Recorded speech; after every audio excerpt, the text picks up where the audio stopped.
Olá galera, tudo bem? Hoje nós vamos para nossa aula número 2, beleza?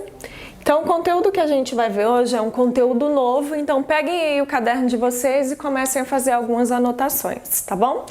Então até a aula passada a gente estava vendo ali sobre as vanguardas europeias, a gente já estudou sobre o pré-modernismo e hoje a gente começa a estudar sobre o modernismo, mas não o modernismo que aconteceu aqui no nosso país.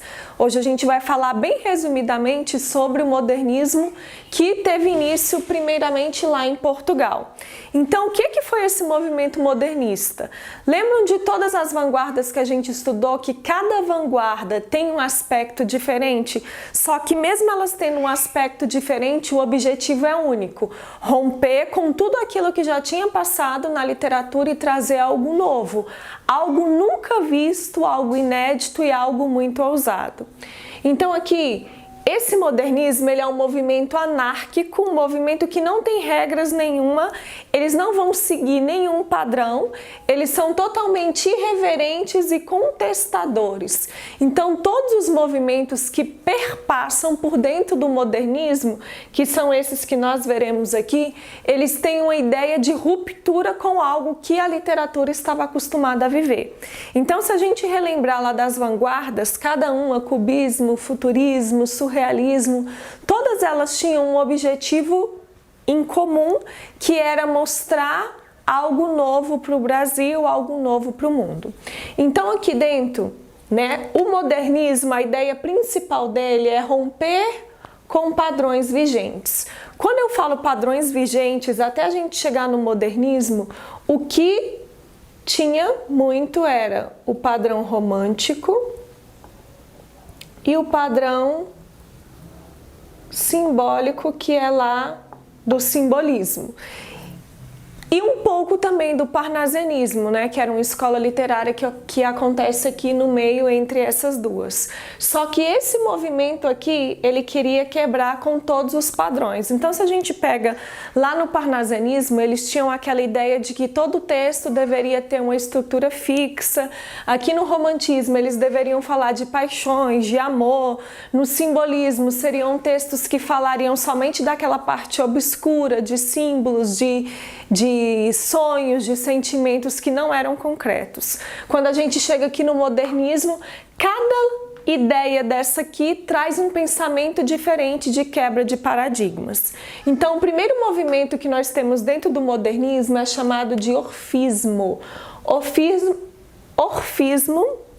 vem do nome de uma revista chamada Orfeu, que foi uma revista que foi criada para combater, né, para ir contra aquela poesia que era uma poesia padronizada, por exemplo, lá no parnasianismo. O orfismo, ele defende a poesia, só que uma poesia livre de métricas. Então, todo texto orfista, ele quer um texto sem metrificação, sem sílabas métricas, sem um padrão fixo ali.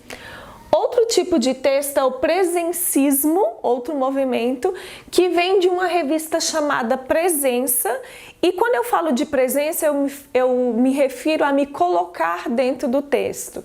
E os presencistas, os autores do presencismo, eram textos que trabalhavam com o íntimo. Então esse autor aqui, desse período, ele queria se expor dentro do texto, falar da individualidade dele. Então ele acreditava que trazendo textos com esse formato, ele traria algo inovador para dentro do modernismo, porque ele não seguiria nenhum padrão ali. Uma vez que, quando eu falo do eu, quando eu falo do algo íntimo, cada um tem algo diferente para apresentar, então não seria um padrão dentro da literatura. Outro tipo de texto é o neorrealismo, né? Esse neorrealismo, esse novo realismo, ele vai criticar essa parte do individualismo. Então ele é contra o que o presencismo fala. Então os autores desse período aqui, eles acreditam que o texto ele tem que estar distante daquilo que eu acredito, né, do meu íntimo, do meu sentimento. Ele tem que trazer algo mais voltado para a realidade, para aquilo que estava vivendo. O surrealismo, que vem lá da vanguarda, né? Que a ideia que ele trazia era de um texto que ele não tinha que seguir padrão nenhum, nem estético, nem de conteúdo, nem de noção de espacial. Ele tinha que ser um texto totalmente voltado para uma escrita automática, um texto voltado para conteúdos oníricos, de sonhos e conteúdos muitas vezes irracionais.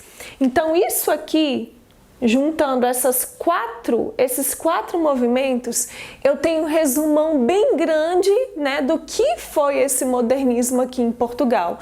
Então, quando eu falo em modernismo, esse modernismo ele vem mais ou menos lá em Portugal até a década de 70 e ele quer mostrar justamente que os escritores daquela época eles estavam inconformados com a literatura que atualmente ela seguia um padrão e que eles queriam quebrar com tudo isso, então modernizar de alguma forma. Dentro daqui do modernismo, que é o que eu quero que vocês pesquisem, criem o mapa mental ou o mapa conceitual de hoje, é de um grande escritor chamado Fernando Pessoa. Fernando Pessoa é o que mais cai no Enem, é o que as pessoas mais escutam falar. O Fernando Pessoa ele é um escritor que ele cria heterônimos para dentro do modernismo. O que seriam esses heterônimos? Lembra que lá no arcadismo a gente estudou que vários escritores eles usavam pseudônimos dentro do texto? O que é um pseudônimo? Eu, Thaís, por exemplo, eu posso criar um pseudônimo, me apelidar como vocês me apelidam aí na sala, de tá estressada, escondida, sei lá, inventei um pseudônimo, é um apelido meu.